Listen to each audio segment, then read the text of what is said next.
السلام علیکم ورحمۃ اللہ وبرکاتہ۔ اعوذ باللہ من الشیطان الرجیم، بسم اللہ الرحمن الرحیم۔ یا ایہا الذین آمنوا اذا قمتم الى الصلاة فاغسلوا وجوہکم وایدیکم الى المرافق وامسحوا برؤوسکم وارجلکم الى الکعبین وإن كنتم جنبا فاطہروا وإن كنتم مرضى أو على سفر أو جاء أحد منكم من الغائط أو لامستم النساء فلم تجدوا ماء فتيمموا صعيدا طيبا فامسحوا بوجوهكم وأيديكم منه ما يريد الله ليجعل عليكم من حرج ولكن يريد ليطهركم وليتم نعمته عليكم لعلكم تشكرون۔ معزز سامعین کرام،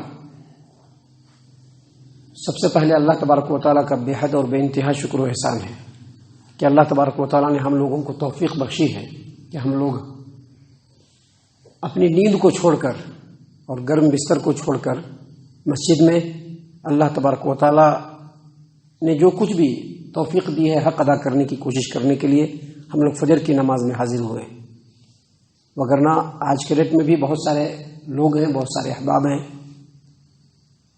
جو ان کو توفیق نہیں ملی ہے اور مسجد میں نہیں آ سکے، وہ توفیق نہیں ملی ہے، اور توفیق نہ ملنے کی وجہ بھی کہیں نہ کہیں ہماری اپنی ہی کمزوریاں ہوتی ہیں، جس کی وجہ سے وہ ابھی ہم لوگ یا ہم جیسے لوگ جو بھی مسجدوں میں اللہ تبارک و تعالیٰ کی عبادتوں میں مشغول ہیں، وہ اللہ تبارک و تعالیٰ کی عبادتوں سے دور اپنے بستر پر شیطان کے چنگل میں، لہذا اس پر اللہ کا شکر بھی ادا کرنا چاہیے اور اللہ تبارک و تعالیٰ سے مزید نیکیوں کی طرف بڑھنے کی توفیق مانگنی چاہیے کہ اللہ تعالیٰ مزید ہم لوگوں کو نیکیوں کی طرف بڑھنے کی توفیق دے۔ معزز سامعین کرام، سورۃ المائدہ سورہ نمبر 5 اور اسی سورت سے آیت نمبر 6 ابھی ہم نے آپ کے سامنے تلاوت کی، اور جیسا کہ آپ کو معلوم ہے کہ پچھلے 2 دنوں سے اسی آیت کریمہ کے تعلق سے باتیں آپ کی خدمت میں پیش کی جا رہی ہیں۔ یہ جو سورۃ المائدہ سورہ نمبر 5 آیت نمبر 6 ہے، اس میں اللہ تبارک و تعالیٰ نے 3 احکام مسلمانوں کے لیے بیان کیے ہیں۔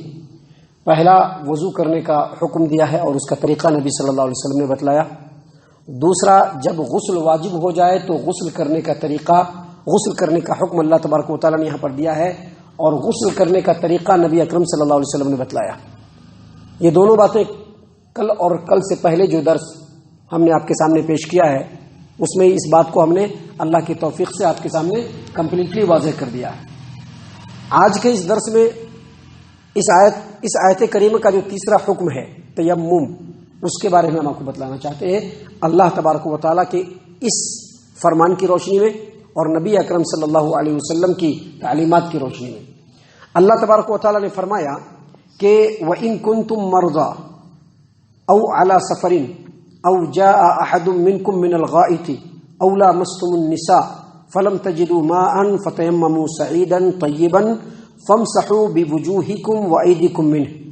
اللہ نے فرمایا کہ اگر تم بیمار ہو یا پھر تم سفر میں ہو یا تم میں سے کوئی قضاء حاجت کو پورا کر کے آئے، ٹوائلٹ 1 نمبر ہو یا 2 نمبر ہو، ٹوائلٹ کر کے آئے، ٹوائلٹ سے ہو کر کے آئے، قضاء حاجت کو پوری کر کے آئے، اور آگے فرمایا اولا مستم النساء، یا تم نے عورتوں سے ہم بستری کی ہو، اولا مستم النساء یا تم نے عورتوں سے ہم بستری کی ہو، فلم تجدوا ماء، اور تم کو پانی نہ ملے، اللہ نے فرمایا فتیمموا صعیدا طیبا، تو پھر پاک مٹی کا قصد کرو، فامسحوا بوجوہکم وایدیکم منہ، اور اس پاک مٹی سے اپنے چہرے اور ہاتھوں پر مل لو۔ محترم سامعین کرام، یہاں پر اللہ تبارک و تعالیٰ نے کئی باتیں بیان فرمائی ہیں۔ پہلی بات یہ بیان فرمائی کہ اگر تم بیمار ہو تو بیمار ہو کا مطلب بیمار کا مطلب یہ ہے کہ ایسا بیمار کہ اگر ہم پانی چھوئے تو ہمارے بیماری کے بڑھ جانے کا اندیشہ ہو، طول پکڑ جانے کا اندیشہ ہو، ہم پانی کو استعمال کریں تو مزید بیمار پڑ جانے کا اندیشہ ہو، تو ایسی صورت میں اللہ تبارک و تعالیٰ نے تیمم کرنے کا حکم دیا ہے۔ لیکن اگر آدمی بیمار نہ ہو، آگے اللہ تبارک و تعالیٰ نے فرمایا او علی سفرین، سفر میں ہو، بیمار نہ ہو، سفر میں ہو اور اس کو پانی نہ ملے، سفر میں ہو اور پانی نہ ملے تو اس وقت اس کو تیمم کرنا چاہیے۔ اب یہ سفر کون سا ہے؟ سفر کون سا بھی ہو، سفر کے لیے آدمی نکل رہا ہے، ٹمکور جا رہا ہے کوئی پرابلم نہیں، گبی جا رہا ہے کوئی پرابلم نہیں، نٹور جا رہا ہے کوئی پرابلم نہیں، عرسی کیرے جا رہا ہے کوئی پرابلم نہیں۔ سفر جو سفر ہوتا ہے چاہے لمبا ہو یا نزدیک کا ہو، سفر میں آدمی نکلا اور اس نے پانی نہیں پایا، اس کو پانی نہیں ملا، ہوتا ہے اکثر، آج کے ڈیٹ میں بھی ہوتا ہے۔ آپ سفر میں رہیں گے آپ کو پانی نہیں ملے گا، اور آج کے ڈیٹ میں تو اور زیادہ ہوتا ہے، کیونکہ پانی جو ہے پہلے جگہ جگہ پر اویلیبل ہوا کرتا تھا، آج کے ڈیٹ میں اویلیبل نہیں ہے۔ لوگ پانیوں کو اپنے گھر میں کر لیے ہیں، پہلے پانی باہر ہوا کرتا تھا، دروازوں پر ہوا کرتا تھا۔ آج بھی آپ دور دراز علاقوں میں چلے جائیں تو آپ کو جگہ جگہ پر ٹیوب ویل ملے گا، اس کو آپ جو ہے ایسے کر کے پانی نکال سکتے ہیں، لیکن آج کے ڈیٹ میں وہ سب سویدھائیں نہیں ہیں۔ تو اگر آپ سفر میں ہیں، چاہے چھوٹا یا بڑا ہو سفر، لمبا ہو یا دور کا سفر ہو، کم مسافت کا سفر ہو یا لمبی مسافت کا سفر ہو، اور پانی نہ ملے تو اللہ تبارک و تعالیٰ نے کہا کہ تیمم کر لیجئے۔ آگے مزید فرمایا کہ اوجاء احد منکم من الغائط، ٹوائلٹ سے آدمی آئے کوئی بھی قضاء حاجت پوری کر کے، 1 نمبر 2 نمبر، تو وضو ٹوٹ گیا نا، اب وضو ٹوٹ گیا، پانی نہیں مل رہا ہے، تو اللہ تبارک و تعالیٰ نے فرمایا تیمم کرنے کے لیے۔ آگے مزید فرمایا اولا مستم النساء، دیکھیے لامستم کا مطلب ہوتا ہے یا پھر تم لوگ چھوؤ، کس کو؟ عورتوں کو، چھونے کا یہاں پر، لیکن یہاں پر معنی چھونے کا نہیں ہے۔ محدثین نے، شارحین نے، مفسرین نے اور خود اللہ تبارک و تعالیٰ نے اس کلام میں، اس قرآن کریم میں جہاں پر عورتوں کو چھونے کا ذکر کیا ہے وہاں پر اس سے مراد ہم مستری کرنا ہے، چھونا نہیں ہے۔ جیسا کہ آج کے ڈیٹ میں بہت سارے شافعی لوگ، بلکہ شافعی لوگ جس جگہ پر رہتے ہیں آپ جا کر کے پتہ کریں گے تو اگر کسی عورت کو ٹچ کر جائے گا تو وضو کریں گے، جا کر کے وضو ٹوٹ گیا ان کا۔ کوئی بھی عورت ہو، چھوٹی بچی بھی ٹچ کر لے گی تو وضو کریں گے، اسی آیت کو سامنے رکھ کر کے۔ چھوٹی بچی ہے، اب وہ گئی اس کو چھو لیا تو وضو ان کا ٹوٹ گیا، بیوی ہے ان کو چھو لیا وضو ٹوٹ گیا، خالی چھونے سے۔ حالانکہ یہاں پر اللہ تبارک و تعالیٰ کا یہ فرمانا کہ اولا مستم النساء، اللہ تبارک و تعالیٰ کے کلام کی روشنی میں، نبی صلی اللہ علیہ وسلم کی فرمان کی روشنی میں، اور علماء محدثین کے شرح کی روشنی میں، یہاں پر عورتوں کو چھونے سے مراد عورتوں سے ہم بستری کرنا ہے۔ اللہ تبارک و تعالیٰ نے اسی قرآن کریم کے اندر سورۃ البقرہ آیت نمبر 237 میں بیان فرمایا کہ وَإِن طَلَّقْتُمُوهُنَّ مِن قَبْلِ أَن تَمَسُّوهُنَّ وَقَدْ فَرَضْتُمْ لَهُنَّ فَرِيضَةً فَنِصْفُ مَا فَرَضْتُمْ، اگر تم کسی عورت سے شادی کرتے ہو اور مہر مقرر ہو گیا ہے، عورت سے شادی ہوئی، مہر مقرر ہو گیا، اللہ تبارک و تعالیٰ نے فرمایا کہ اس کو ہم بستری کرنے سے پہلے اگر تم نے طلاق دے دیا تو اس کو آدھا مہر دینا ہوگا۔ عورت سے شادی کیا، مہر مقرر کتنا ہوا؟ 10,000، لیکن اس سے ہم بستری نہیں کیا اور اس سے پہلے اس کو طلاق دے دیا، تو اللہ تبارک و تعالیٰ نے فرمایا کہ جو مہر مقرر ہوا ہے اس کا آدھا دینا پڑے گا۔ دیکھیے آیت کریمہ میں اللہ تبارک و تعالیٰ نے کیا فرمایا؟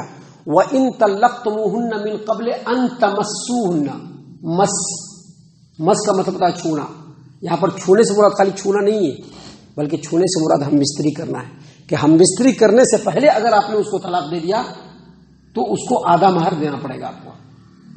تو یہاں پر چھونے سے مراد کیا ہے؟ ہم بستری کرنا ہے۔ اسی طرح سے نبی صلی اللہ علیہ وسلم سے ثابت ہے کہ آپ صلی اللہ علیہ وسلم خود ام المومنین فرماتی ہیں کہ آپ صلی اللہ علیہ وسلم اپنی بعض بیویوں کا بوسہ لیتے اور نماز کے لیے چلے جاتے لیکن وضو نہیں کرتے تھے۔ اس سے کیا پتہ چلا؟ خالی چھونے سے وضو نہیں ٹوٹتا ہے۔ یہاں پر اللہ تبارک و تعالیٰ کا یہ کہنا اولا مستم النساء، یا تم عورتوں کو چھوؤ، اس کا مطلب یہ ہے کہ عورتوں سے ہم بستری کرو، اور اگر پانی نہ پاؤ تو تیمم کر لو۔ اس سے ایک بات اور پتہ چلتا ہے کہ چاہے غسل واجب ہو جائے چاہے وضو واجب ہو جائے، اگر پانی ہم کو نہ ملے تو ہم تیمم کر سکتے ہیں۔ اس سلسلے میں سیدنا عبداللہ ابن عباس رضی اللہ عنہما سے امام ابن ابی حاتم نے اپنی تفسیر ابن ابی حاتم کے اندر روایت کیا ہے کہ اولا مستم النساء سے مراد عورت سے ہم بستری کرنا ہے۔ یہاں پر اللہ تبارک و تعالیٰ نے کئی باتیں بیان فرمائی ہے۔ پہلی یہ کہ اگر تم بیمار ہو جاؤ تو تیمم کرو، دوسرا یہ کہ تم سفر میں ہو یا ٹوائلٹ سے واپس آؤ یا پھر عورتوں سے ہم بستری کرو، فلم تجدوا ماء، اور پانی نہ پاؤ، فتیمموا صعیدا طیبا، تو پاک مٹی سے تیمم کرو، پاک مٹی سے تیمم کرو. فتیمموا تیمم کرو سعیدن طیبن پاک مٹی سے. سعیدن کا مطلب ہوتا ہے مٹی اور طیبن کا مطلب ہوتا ہے کیا؟ پاک. پاک مٹی سے تیمم کرو. مٹی کے پہلے زمین ہوا کرتا تھا, مٹی کی دیواریں ہوا کرتی تھی. آج کے ڈیٹ میں مٹی کی دیوار نہیں ہے تو باہر مٹی ہے وہاں پر کر سکتے ہیں, نہیں تو مٹی کو آپ اسپیشلی رکھ سکتے ہیں کہ اگر بیمار پڑے یا پانی نہ ملے تو اس سے تیمم کر لیں. پاک مٹی سے تیمم کرنا ہے, پاک مٹی سے تیمم کرنا ہے. اللہ کے رسول صلی اللہ علیہ وسلم کی اس سلسلے میں ایک حدیث ہے جس حدیث کو امام احمد نے اپنی مسند کے اندر ابو ذر غفاری رضی اللہ عنہ سے روایت کیا ہے, اور دیگر محدثین نے بھی اپنی کتاب کے اندر روایت کیا ہے کہ پاک مٹی کو اللہ تبارک و تعالیٰ نے مسلمانوں کی طہارت کا ذریعہ بنایا ہے. 10 سال تک بھی اگر پانی نہ ملے تو آدمی پاک مٹی سے تیمم کر کے وضو بھی کر سکتا ہے اور غسل بھی کر سکتا ہے. دونوں کے لیے تیمم کر سکتا ہے, وضو کے لیے بھی تیمم کر سکتا ہے اور غسل کے لیے بھی تیمم کر سکتا ہے. اور پھر نبی صلی اللہ علیہ وسلم نے فرمایا کہ جب پانی مل جائے تو پانی کو استعمال کرنا بہتر ہے. تو اس سے کیا پتا چلا؟ پاک مٹی سے تیمم کرنا ہے. معزز سامعین کرام, آگے اللہ تبارک و تعالیٰ نے فرمایا کہ فتیمموا سعیدا طیبا, پاک مٹی سے تیمم کرو. اور تیمم کیسے کرو؟ فامسحوا بوجوہکم وایدیکم منہ, پاک مٹی کو اپنے چہرے پر مسح کر لو, مل لو, اور اپنے ہاتھ پر مل لو. چہرے پر مل لو اور ہاتھ پر مل لو بس. کیونکہ جو وضو میں, طہارت میں یہ جو تیمم ہے یہ وضو کا بدل ہے, وضو کا بدل ہے, وضو کا. اب وضو میں جیسے کہ ہاتھ دھوتے ہیں, چہرہ دھوتے ہیں, کلی کرتے ہیں, ایسے کرتے ہیں, یہاں پر دھوتے ہیں, سر کا مسح کرتے ہیں, کانوں کا مسح کرتے ہیں, پیر دھوتے ہیں, اس کا بدل نہیں ہے. وضو کا بدل ہے تیمم. طہارت میں وضو اور غسل کا بدل ہے تیمم. یعنی جتنا اللہ نے سکھلایا ہے اتنا ہی کرنا ہے. اس پر تمام علماء کا اتفاق ہے کہ چاہے آپ وضو کے لیے تیمم کریں, چاہے غسل کے بدلے میں تیمم کریں, آپ کو تیمم کیسے کرنا ہے؟ ایسے مٹی پر ہاتھ مارنا ہے. مٹی پر ہاتھ مارا, پھونکا, چہرے پر مل لیا, اور اس کے بعد اپنے دونوں ہاتھوں پر مل لیا بس. اس سلسلے میں نبی صلی اللہ علیہ وسلم کا عمل موجود ہے, آپ صلی اللہ علیہ وسلم کا عمل موجود ہے. آپ صلی اللہ علیہ وسلم کے صحابی کی حدیث ہے, امام احمد نے عبد الرحمن بن ابزا کی روایت کو بیان کیا کہ عمر بن خطاب رضی اللہ عنہ کی مجلس لگی ہوئی تھی. ایک آدمی آیا اور اس نے کہا کہ میرا وضو نہیں ہے اور مجھ کو پانی نہیں مل رہا, میں کیا کروں؟ تو عمر بن خطاب رضی اللہ عنہ نے کہا کہ نماز مت پڑھو. تو عمار بن یاسر رضی اللہ عنہ بازو میں موجود تھے. انہوں نے کہا کہ امیر المومنین, آپ کو یاد نہیں ہے کہ ہم لوگ فلاں سریے میں تھے, فلاں سفر میں تھے, اور ہم دونوں آدمی جو ہے جنبی ہو گئے, جنابت لاحق ہو گیا, ناپاک ہو گئے, جنبی ہو گئے, جنابت لاحق ہو گیا, احتلام ہو گیا, ہم لوگ سفر میں ہیں, اب کیا کرنا؟ تو آپ نے نماز نہیں پڑھی اور میں نے کیا کیا, زمین تھی, زمین کے اوپر لوٹ پوٹ کر لیا. آج بھی زمین مٹی کی ملے گی آپ کو بہت ساری جگہوں پر سفر میں نے زمین کے اوپر لوٹ پوٹ کر لیا اور لوٹ پوٹ کر کے نماز پڑھ لی. اس کے بعد ہم لوگ نبی اکرم صلی اللہ علیہ وسلم کی خدمت میں آئے تو آپ صلی اللہ علیہ وسلم کے سامنے اس بات کو عرض کیا تو آپ صلی اللہ علیہ وسلم نے فرمایا کہ تمہارے لیے بس اتنا کافی ہے کہ مٹی کے اوپر ہاتھ مارو. اور آپ صلی اللہ علیہ وسلم نے اپنے دستے مبارک کو ایسے مارا اور مار کر کے مٹی کو جھاڑا, اور اس کے بعد آپ صلی اللہ علیہ وسلم نے چہرے کا مسح کیا اور پھر اپنے ہاتھوں کا مسح کر لیا. بس اتنا تیمم ہے. چہرے کا مسح کرنا ہے, ایک بار ہاتھ مارنا ہے, 2 بار ہاتھ نہیں مارنا, ایک بار ہاتھ مارنا ہے, چہرے کا ایک بار مسح کرنا ہے, اور پھر دونوں ہاتھوں کا, صرف یہ ہتھیلی جو ہے ہاتھوں کا ایک بار مسح کر لینا ہے. بس یہ حدیث سے ثابت ہے, باقی کچھ بھی حدیث سے ثابت نہیں ہے. یہ تیمم کرنے کا صحیح طریقہ ہے. نیت کیجئے, بسم اللہ کیجئے, مٹی پہ ہاتھ ماریے, پھونک ماریے, چہرے کے اوپر ایسے ملیے ایک بار, اور ایک بار اپنے ہاتھ پر مل لیجئے, بس ہو گیا تیمم. بات سمجھ میں آ گئی؟ اللہ تبارک و تعالیٰ نے اسی بات کو ہم پر بیان فرمایا ہے کہ تمہارے لیے بس اتنا کافی ہے کہ تم پاک مٹی کا قصد کرو, تیمم کرو, اور اس کو اپنے چہروں پر اور اپنے ہاتھوں پر مل لو. یاد رکھیے گا یہ جو تیمم ہے یہ صرف ہماری امت کے لیے, ہم سے پہلے کسی بھی امت کو نہیں دیا گیا ہے. محمد صلی اللہ علیہ وسلم کی امت میں تیمم ہے بس. نبی صلی اللہ علیہ وسلم سے پہلے جتنی بھی امتیں گزری ہیں, ہم جو امت محمد ہے, ہم سے پہلے جتنی بھی امتیں گزری ہیں ان میں تیمم نہیں تھا. نبی صلی اللہ علیہ وسلم کی حدیث ہے, صحیح مسلم کتاب المساجد و مواضع الصلاح کی روایت ہے، حذیفہ بن یمان رضی اللہ عنہ نے روایت کیا کہ نبی صلی اللہ علیہ وسلم نے فرمایا کہ لوگوں کے مقابلے میں ہم لوگوں کو 3 فضیلت دی گئی ہے۔ پہلی فضیلت یہ دی گئی کہ ہماری صف جو لگتی ہے نماز میں وہ بالکل فرشتوں کی طرح سے، اور فرشتوں کی صف کیسے لگتی ہے؟ بالکل سٹ سٹ کر کے۔ یہ ہمارے یہاں نماز پڑھتے تو لوگ کیا کرتے ہیں، ایک آدمی یہاں پر کھڑا ہوگا تو ایک آدمی یہاں پر کھڑا ہوگا، بیچ میں جگہ چھوڑ کے کھڑا ہوگا۔ یہ فرشتوں کا صف نہیں ہے۔ نبی صلی اللہ علیہ وسلم نے فرمایا کہ دوسرے لوگوں کے مقابلے میں میری امت کے لوگوں کو جو فضیلت دی گئی ہے وہ 3 فضیلت ہے۔ ایک یہ کہ ہماری صفوں کو فرشتوں کی صفوں کی طرح سے بنایا گیا ہے، دوسرا یہ کہ پوری زمین کو مسجد بنایا گیا ہے، تیسرا یہ کہ جب طہارت حاصل کرنے کی ضرورت پیش آئے اور پانی نہ ہو تو مٹی سے ہم طہارت حاصل کر سکتے ہیں۔ یہ صرف ہماری امت کو دیا گیا ہے۔ معزز سامعین کرام، اتنی باتیں بیان کرنے کے بعد اللہ تبارک و تعالیٰ نے یہاں پر بیان فرمایا کہ ما یرید اللہ لیجعل علیکم من حرج، اللہ تبارک و تعالیٰ تم لوگوں کو تنگی میں ڈالنا نہیں چاہتا ہے۔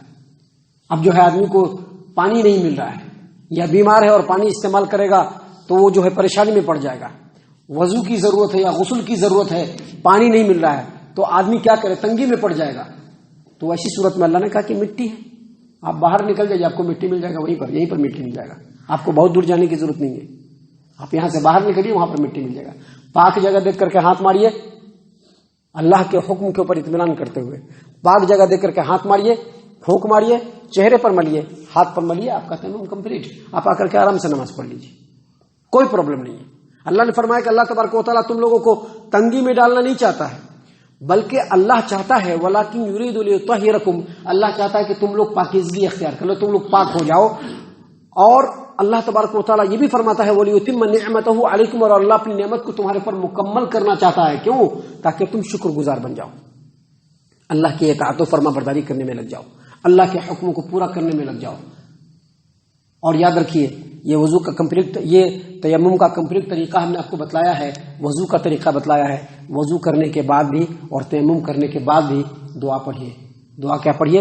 اشہد ان لا الہ الا اللہ وحدہ لا شریک لہ واشہد ان محمدا عبدہ ورسولہ اللہم اجعلنی من التوابین واجعلنی من المتطہرین۔ سامعین کرام، اللہ تبارک و تعالیٰ کے فضل و کرم سے سورۃ المائدہ آیت نمبر 6 کی تفسیر کمپلیٹلی ہم نے آپ کے سامنے پیش کر دی ہے۔ فللہ الحمد والمنہ۔ اللہ تبارک و تعالیٰ سے دعا ہے کہ اللہ تبارک و تعالیٰ ہم تمام کو ان تمام باتوں کے اوپر خوب غور و فکر اور تدبر کرنے کے ساتھ ساتھ ان باتوں کے اوپر عمل کرنے کی بھی توفیق عنایت فرمائے، آمین۔ اللہ تعالیٰ ہم تمام کو صحیح معنوں میں پکا سچا مومن مسلمان بنائے، اللہ اور اس کے رسول صلی اللہ علیہ وسلم کی اطاعت و فرما برداری کرنے والا بنائے، صحابہ کرام رضی اللہ عنہم کے طریقے پر چلنے والا بنائے، جنت الفردوس میں جگہ عطا فرمائے۔ اے اللہ ہم تمام کو جہنم سے پناہ دے، اے رب العالمین ہم تمام کو جہنم سے پناہ دے، اے مالک الملک ہم تمام کو جہنم سے پناہ دے، آمین یا رب العالمین۔ وما علینا الا البلاغ المبین۔